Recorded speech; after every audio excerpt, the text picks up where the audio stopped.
नमस्कार दोस्तों, स्वागत है आपका अपने YouTube channel target civil services में। और देखिए आज है 4 दिसंबर और मध्य प्रदेश के डेली करंट अफेयर में आज हम 4 दिसंबर से इम्पॉर्टेंट जितने भी करंट अफेयर होंगे तो उन पर डिस्कस करेंगे। तो लेक्चर लास्ट तक ध्यान से देखिएगा। और आप सभी को पता है कि कल 3 दिसंबर को हमारे मध्य प्रदेश विधानसभा का जो चुनाव हुआ है उसका रिजल्ट भी आ गया है। ठीक है, तो इस पर पूरी डिटेल में डिस्कस करेंगे और जो एग्जाम पर्सपेक्टिव से मोस्ट इंपॉर्टेंट क्वेश्चन होंगे तो उनको देखेंगे। ठीक है, तो देखिए इसमें पहला क्वेश्चन है हमारा, मध्य प्रदेश विधानसभा चुनाव 2023 में किस पार्टी ने पूर्ण बहुमत हासिल किया है? तो ये बीजेपी ने। ठीक है, तो इसका आंसर हो जाएगा ऑप्शन नंबर ए। बीजेपी ने देखिए विधानसभा चुनाव 2023 में पूर्ण बहुमत हासिल कर लिया है। और बीजेपी को कितनी सीटें मिली है? तो ये 163 सीटें मिली है। ठीक है, और यहाँ पर ये भी याद रखिएगा कि ये कौन से विधानसभा चुनाव है मध्य प्रदेश के? तो ये 16वीं विधानसभा चुनाव है। ठीक है, 16वें विधानसभा चुनाव है हमारे मध्य प्रदेश के। और यहाँ पर बीजेपी ने जीत हासिल की है 163 सीट के साथ। कांग्रेस को 66 सीट प्राप्त हुई है, तो कांग्रेस को 66 सीट मिली है और 163 बीजेपी को मिली है। और एक जो है वो भारतीय आदिवासी पार्टी को मिली है। ठीक है, तो भारतीय आदिवासी पार्टी को 1 सीट मिली है, कांग्रेस को 66 सीट मिली है और 163 सीट बीजेपी को मिली है। देखिए सबसे पहले आपको याद रखना है कि हमारे मध्य प्रदेश में जो चुनाव हुए हैं इसमें हमारे मध्य प्रदेश के मुख्य निर्वाचन पदाधिकारी कौन थे? ये अनुपम राजन थे। इंपॉर्टेंट है, नाम याद रखिएगा। ठीक है, पदाधिकारी की बात हो रही है, यानी इलेक्शन कमीशन ऑफिसर्स कौन बनाए गए थे हमारे मध्य प्रदेश में? तो ये अनुपम राजन बनाए गए थे। मध्य प्रदेश में आचार संहिता कब लागू की गई थी? तो ये 9 अक्टूबर से लागू की गई थी। और मतदान कब हुए थे? 17 नवंबर को मतदान हुए थे। और चुनाव का रिजल्ट कब आया है? तो ये 3 दिसंबर को चुनाव का रिजल्ट आया है। और देखिए हमारे मध्य प्रदेश में विधानसभा सीटों की संख्या कितनी है? तो ये 230 है। ठीक है, इसमें बहुमत के लिए कितनी सीटें चाहिए? तो 116 सीट बहुमत के लिए चाहिए, जिसमें भाजपा ने 163 सीट जीत ली है। पिछले विधानसभा चुनाव के मुकाबले 54 सीट ज़्यादा जीती है। और कांग्रेस ने 66 सीट जीत ली है। पिछले विधानसभा चुनाव जो कि 2018 में हुए थे, 2018 में कौन सा विधानसभा चुनाव हुआ था? तो ये 15वां विधानसभा चुनाव हुआ था। ठीक है, और अभी 2023 में कौन सा चुनाव हुआ है? तो ये 16वां विधानसभा चुनाव हुआ है। ठीक है, तो यहाँ पर कांग्रेस ने देखिए अपनी कितनी सीटें खोई है पिछले विधानसभा चुनाव के मुकाबले? 48 सीटें खोई है। ठीक है, और देखिए वोट शेयर की बात करें तो भाजपा को 2018 में 41.02% वोट प्राप्त हुए थे। ठीक है, और अभी कितने प्रतिशत वोट प्राप्त हुए हैं? 48.5% वोट प्राप्त हुए हैं। ठीक है, और कांग्रेस को 2018 में कितने प्रतिशत वोट प्राप्त हुए थे? तो ये 40.89% वोट प्राप्त हुए थे। और अभी कितने प्रतिशत वोट प्राप्त हुए हैं? तो ये 40.4% वोट प्राप्त हुए हैं। भारतीय जनता पार्टी को 163 सीट प्राप्त हुई है और कांग्रेस को 66 सीट प्राप्त हुई है। और एक सीट भारत आदिवासी पार्टी को प्राप्त हुई है। अच्छा, जो भारत आदिवासी पार्टी है तो इस पार्टी से कौन जीते हैं? तो ये कमलेश्वर डोडियार जीते हैं। ठीक है, नाम याद रखिए, कमलेश्वर डोडियार जीते हैं। और कहां से जीते हैं? तो ये सैलाना से जीते हैं। सैलाना किस डिस्ट्रिक्ट में है? तो ये रतलाम डिस्ट्रिक्ट में है। ठीक है, तो ये भी इंपॉर्टेंट है, याद रखिएगा। भारत आदिवासी पार्टी के जो कैंडिडेट है कमलेश्वर डोडियार, ये सैलाना से जीत गए हैं। और कितने वोटों से जीते हैं? तो 4618 वोटों से जीते हैं। और देखिए यहाँ पर अगर आप वोट शेयर देखेंगे तो ये जो ऑरेंज कलर में दिख रहा है आपको, ये है बीजेपी पार्टी का वोट। तो बीजेपी को कितने प्रतिशत वोट प्राप्त हुए हैं? 48.55% वोट प्राप्त हुए हैं बीजेपी को। ठीक है, और बात करें यहाँ पर कांग्रेस को कितने प्रतिशत वोट प्राप्त हुए हैं, जो कि ब्लू कलर में है, तो कांग्रेस को प्राप्त हुए 40.40% वोट प्राप्त हुए कांग्रेस को। और बाकी इसके बाद हम देखें तीसरे नंबर पर कौन सी पार्टी रही है? तो ये बीएसपी रही है। ठीक है, बीएसपी को कितने प्रतिशत वोट प्राप्त हुए हैं? तो ये 3.40% वोट प्राप्त हुए हैं। और देखिए नेक्स्ट क्वेश्चन है हमारा, और ये मोस्ट इंपॉर्टेंट क्वेश्चन है। 16वीं विधानसभा में निर्वाचित महिलाओं की संख्या कितनी है? तो ये 28 है। ये मोस्ट इंपॉर्टेंट क्वेश्चन है, इसके पहले पूछा जा चुका है। ठीक है, तो 16वीं विधानसभा में जो निर्वाचित महिलाओं की संख्या 28 है। और देखिए पिछले बार जो निर्वाचित महिलाओं की संख्या कितनी थी? तो ये 21 थी। 2018 में जो चुनाव हुए थे उस टाइम निर्वाचित महिलाओं की संख्या 21 थी। और इस बार कितनी है? तो ये 28 है। तो देखिए महिला विधायक की बात करें तो भाजपा सबसे आगे है। कांग्रेस की 29 कैंडिडेट महिलाओं में से 7 जीती है। और भाजपा की 27 कैंडिडेट प्रत्याशी महिलाओं में से 81 प्रत्याशी जीती है। ठीक है, यानी विधानसभा में 28 महिला विधायक पहुंची है और यह पिछली बार से 7 अधिक है। और पिछली बार बसपा की भी एक महिला विधायक थी जिनका शायद आप नाम जानते होंगे, रामबाई का, जो कि किस विधानसभा क्षेत्र से थी, तो ये दमोह जिले से पथरिया विधानसभा क्षेत्र से बसपा विधायक थी, एकमात्र बसपा विधायक थी रामबाई। ये अब हार चुकी है। तो देखिए कांग्रेस ने कितनी महिलाएं प्रत्याशी उतारी थी, 29 महिला प्रत्याशी उतारी थी, जिसमें से 7 जीती है, ठीक है। और भाजपा ने 27 महिला प्रत्याशी उतारी थी, जिसमें से 21 महिला प्रत्याशी जीत गई है। और बाकी जो अन्य पार्टी है उन्होंने 42 महिलाएं प्रत्याशी उतारी थी, जिसमें से एक की भी जीत नहीं हुई है, ठीक है। और देखिए उम्र के हिसाब से देखें हम तो सबसे कम उम्र के विधायक कौन है, तो यह है प्रियंका मीना, ठीक है। प्रियंका मीना जो है वो मात्र 31 वर्ष की है। और ये कहां से विधायक चुनी गई है, तो ये चाचौड़ा से विधायक चुनी गई है, ठीक है। और ये किस पार्टी से बिलोंग करती है, तो भाजपा से बिलोंग करती है। मोस्ट इंपोर्टेंट है, याद रखिएगा, ठीक है। सबसे युवा विधायक कौन है हमारे मध्य प्रदेश विधानसभा में, तो ये है प्रियंका मीना। कहां से विधायक है, चाचौड़ा से विधायक है। किस पार्टी से बिलोंग करती है, भाजपा से बिलोंग करती है, ठीक है। और सबसे अधिक उम्र के कौन विधायक बने हैं, नागेंद्र सिंह बने हैं। इनकी उम्र 82 वर्ष की है, ठीक है। ये कहां से जीते हैं, तो गुड़ से जीते हैं। गुड़ किस डिस्ट्रिक्ट में आता है, तो ये रीवा डिस्ट्रिक्ट में आता है, ठीक है। तो यहाँ से रीवा डिस्ट्रिक्ट का जो गुड़ विधानसभा क्षेत्र है, यहाँ के जो नागेंद्र सिंह हैं, ये सबसे अधिक उम्र के विधायक बने हैं। और किस पार्टी से है, तो भाजपा पार्टी से है। और सबसे कम उम्र की विधायक कौन बनी है, प्रियंका मीना। कहां से विधायक बनी है, तो ये चाचौड़ा से बनी है। और चाचौड़ा किस डिस्ट्रिक्ट में है, तो ये गुना डिस्ट्रिक्ट में है, ठीक है। तो देखिए इस बार 35 वर्ष से कम उम्र के सिर्फ 4 विधायक हैं, और जबकि 60 के पार जो है वो 104 विधायक हैं। भाजपा से सबसे अधिक बुजुर्ग प्रत्याशी जीते हैं, और इनमें से 76 की उम्र 60 साल से अधिक है। और कांग्रेस में यह आंकड़ा 28 है, ठीक है। और देखिए 31 से 35 वर्ष की बात करें तो इसके बीच भाजपा के एक विधायक है, जो कि आपको पता होगा कि ये प्रियंका मीना ही है। कांग्रेस के 3 विधायक है। और 35 से 60 वर्ष तक की बात करें हम तो भाजपा के 86 विधायक है और कांग्रेस के 35 विधायक है। और 60 से अधिक वर्ष की बात करें तो भाजपा के 76 विधायक है और कांग्रेस के 28 विधायक है। और देखिए सबसे बड़ी जीत जो है वो किसकी हुई है, तो ये रमेश मेंदोला की हुई है। सबसे बड़ी जीत जो हुई है ये रमेश मेंदोला की हुई है। इन्होंने 1,07,047 वोटों से किसे हराया है, चिंटू चौकसे को हराया है, ठीक है। चिंटू चौकसे कांग्रेस से थे और जो रमेश मेंदोला है ये भाजपा के हैं, ठीक है। तो सबसे बड़ी जीत इनकी हुई है। कितने वोटों से, ये भी मोस्ट इंपोर्टेंट है, याद रखिएगा। ये 1,07,047 वोटों से जीते हैं। इंदौर 2 सीट से जीते हैं, ठीक है। और 1-1 लाख के अंतर से कौन कौन जीते हैं, एक तो हमारे मध्य प्रदेश के मुख्यमंत्री शिवराज सिंह चौहान जी जीते हैं, जो कि बुधनी से है, 1,04,974 वोट से जीते हैं। और कृष्णा गौर भी 1,06,668 वोट से जीती है, जो कि गोविंदपुरा सीट से विधायक बनी है, ठीक है। और शिवराज सिंह चौहान बुधनी विधानसभा सीट से विधायक बने हैं, जो कि सीहोर डिस्ट्रिक्ट में आता है। और देखिए सबसे छोटी जीत किसकी हुई है, तो ये अरुण भीमावत की हुई है, मात्र 28 वोटों से जीते हैं, ठीक है। और कहां से विधायक बने हैं, ये शाजापुर से विधायक बने हैं। किस पार्टी से बिलोंग करते हैं, तो ये कांग्रेस से बिलोंग करते हैं, ठीक है। तो ये मोस्ट इंपॉर्टेंट है, याद रखिएगा। सबसे बड़ी जीत जो है वो रमेश मेंदोला की हुई है। इंदौर सेकेंड से जीते हैं और कितने वोटों से जीते हैं, तो 1,07,047 वोटों से जीते हैं। और किस पार्टी से बिलोंग करते हैं, तो भाजपा से बिलोंग करते हैं। और 1-1 लाख के अंतर से कौन जीते हैं, एक तो कृष्णा गौर जीती है, जो कि गोविंदपुरा विधानसभा सीट से जीती है, जो कि भोपाल डिस्ट्रिक्ट में आता है, और ये 1,06,668 वोटों से जीती है। और इसके बाद शिवराज सिंह चौहान जी, जो कि बुधनी विधानसभा सीट से जीते हैं, जो कि किस डिस्ट्रिक्ट में आता है, सीहोर डिस्ट्रिक्ट में आता है। और शिवराज सिंह चौहान जी 1,04,974 वोटों से जीते हैं, ठीक है। और सबसे छोटी जीत जो है वो किसकी हुई है, अरुण भीमावत की हुई है। सबसे छोटी जीत अरुण भीमावत की हुई है, ये मात्र 28 वोटों से जीते हैं, ठीक है।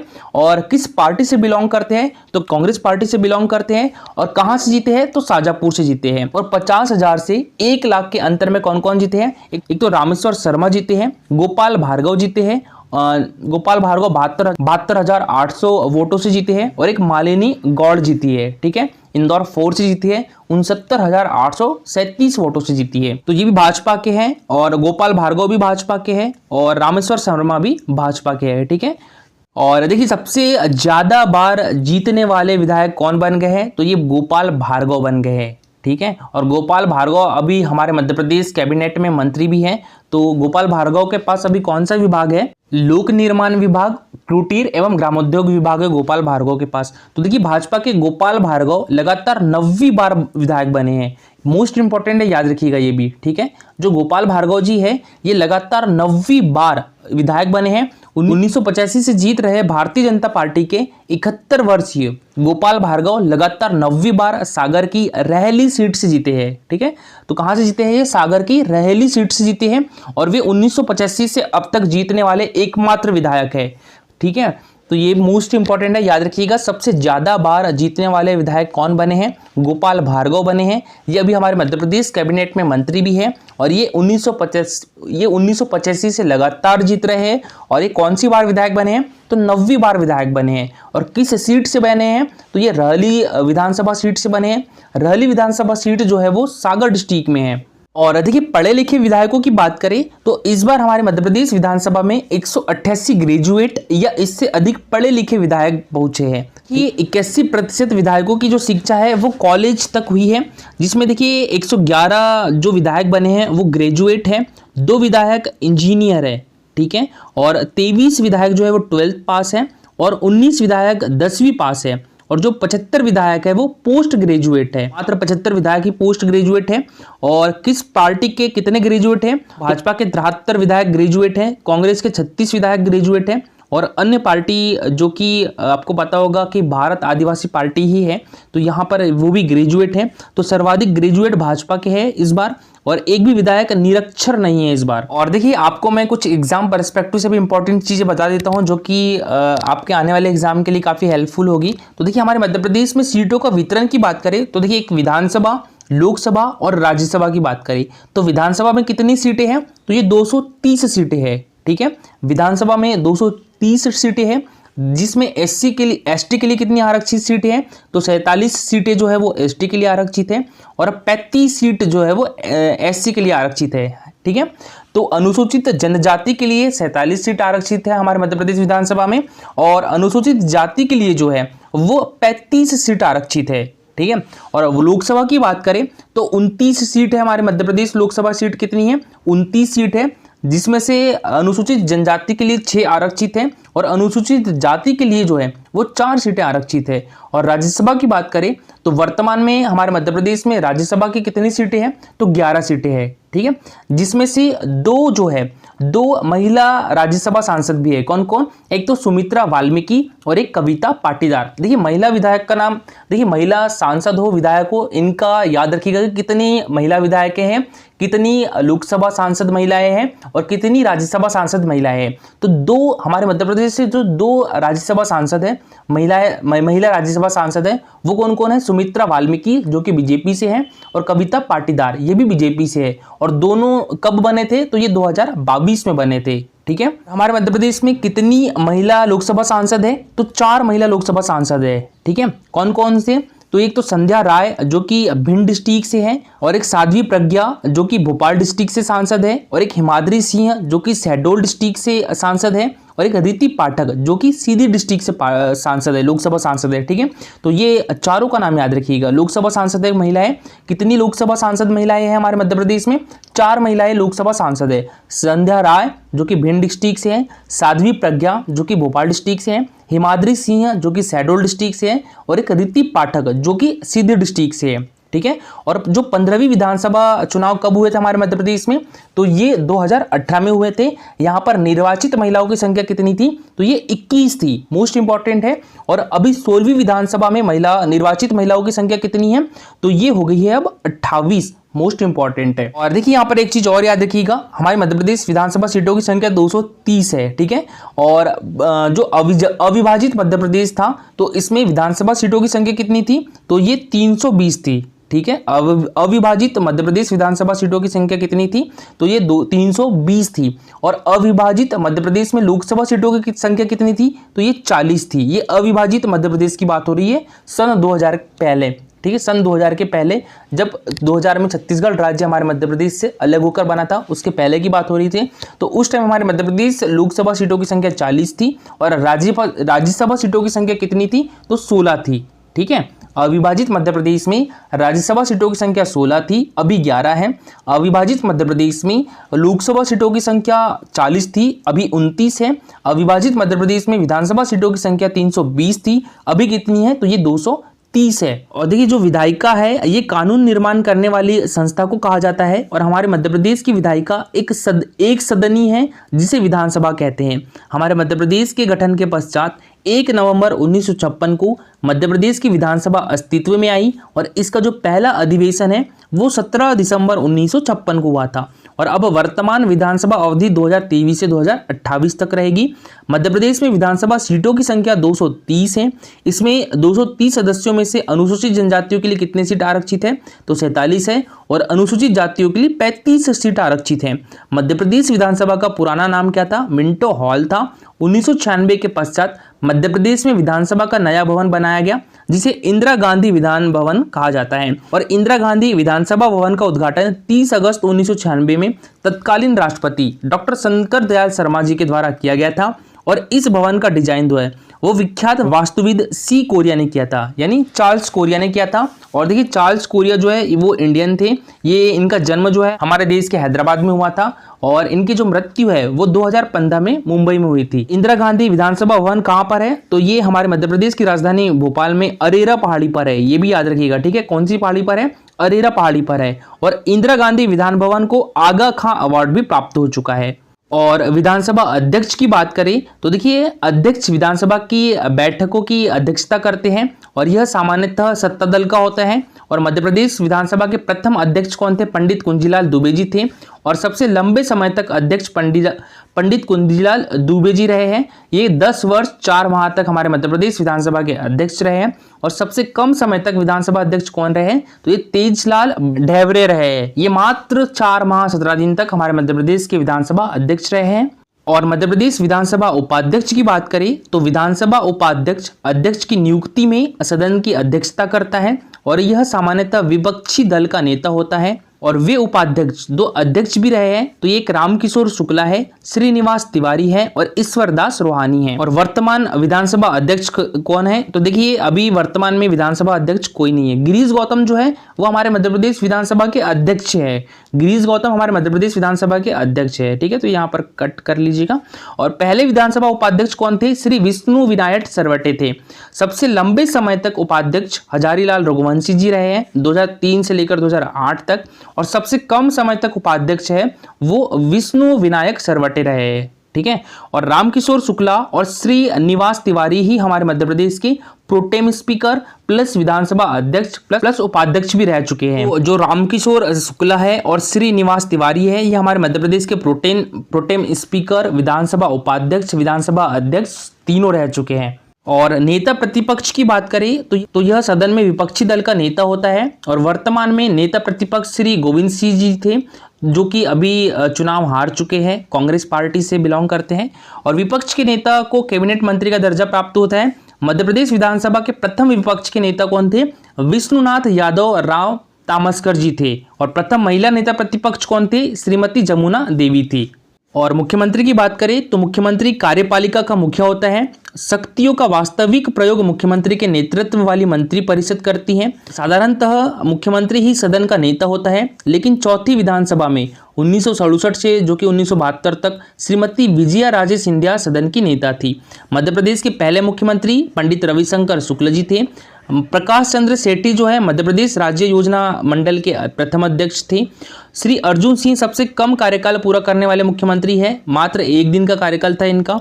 और भोपाल गैस त्रासदी के समय मध्य प्रदेश के मुख्यमंत्री कौन थे, तो ये श्री अर्जुन सिंह जी थे। मोस्ट इंपॉर्टेंट है। मध्य प्रदेश की पहली महिला मुख्यमंत्री कौन थी, उमा भारती जी थी। और श्री कैलाश जोशी मध्य प्रदेश के पहले गैर कांग्रेसी मुख्यमंत्री थे। मध्य प्रदेश में भाजपा की पहली बार सरकार कब आई थी, तो ये 1990s में आई थी।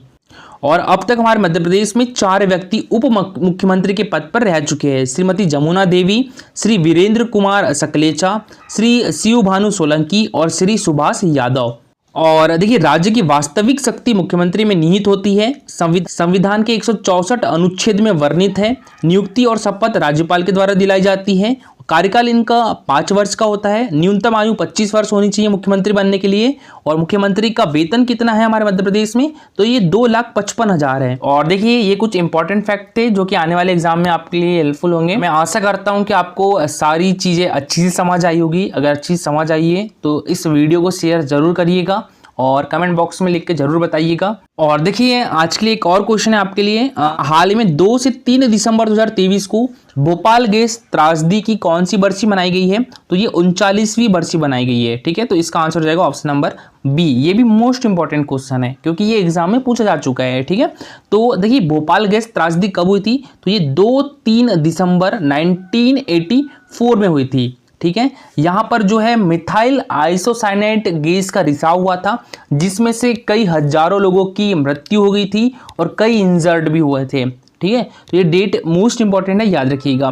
तो देखिए इसके भोपाल गैस कांड की बात करें तो 2 से 3 दिसंबर 1984 की रात को ही घटना और 25,000 की मौत हुई थी और 5,50,000 प्रभावित हुए थे और गैस की चपेट में आए कई लोगों को फेफड़ों संबंधी बीमारी हो गई थी और कई जिंदगी भर के लिए विकलांग भी हो गए थे। तो देखिए दुनिया की सबसे बड़ी औद्योगिक त्रासदियों में से एक भोपाल गैस कांड की 39वीं बरसी 3 दिसंबर को मनाई गई है। 1984 में 2 और 3 दिसंबर की यूनियन कार्बाइड फैक्ट्री में जहरीली गैस मिथाइल आइसोसाइनेट के रिसाव से लगभग 15 से 30 हजार से अधिक लोगों की जान चली गई थी और एमपी की राजधानी भोपाल की यूनियन कार्बाइड फैक्ट्री में करीब 45 मिनट के अंदर ही लगभग 30 मीट्रिक टन गैस का रिसाव हुआ जो पूरे शहर में फैल गया। और हाल ही में ओवर द टॉप प्लेटफॉर्म पर भी एक वेब सीरीज रिलीज हुई है जिसका नाम है द रेलवे मैन।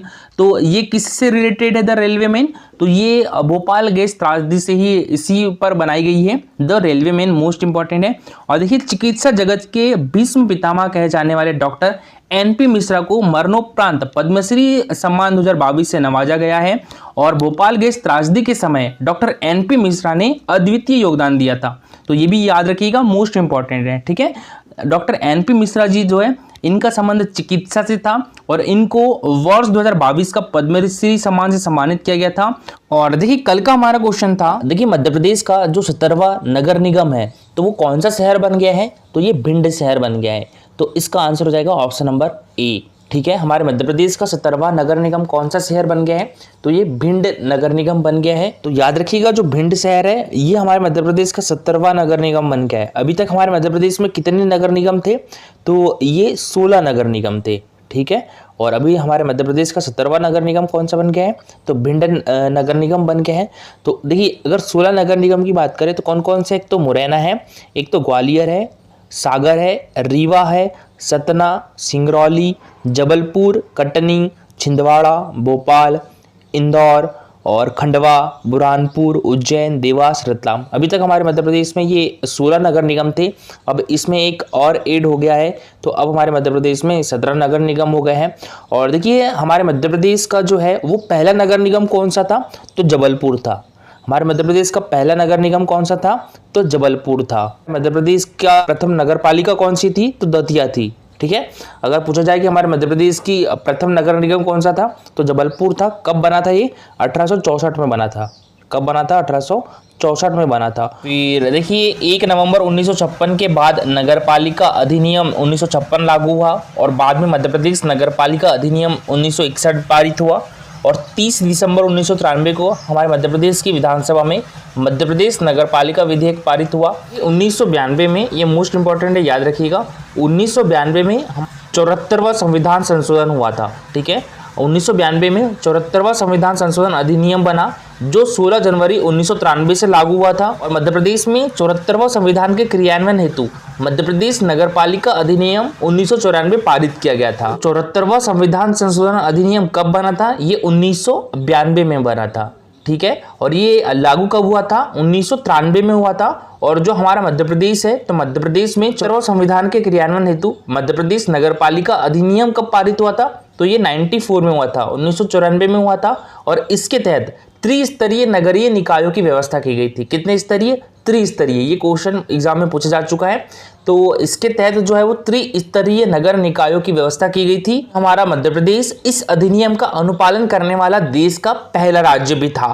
देखिए यहाँ पर एक मोस्ट इंपॉर्टेंट चीज याद रखिएगा। देखिए जो 74वां संविधान संशोधन अधिनियम था, ठीक है, कौन सा 74वां संविधान संशोधन अधिनियम जो था ये किससे संबंधित है? नगर निकायों से संबंधित है, ठीक है। और जो 73वां संविधान संशोधन अधिनियम था ये किससे संबंधित है? तो ये पंचायत राज अधिनियम से संबंधित है। आज के लिए आपका क्वेश्चन है, मध्य प्रदेश में भादवा माता लोक का निर्माण कहां पर किया जा रहा है? नर्मदापुरम, नीमच, रतलाम या विदिशा?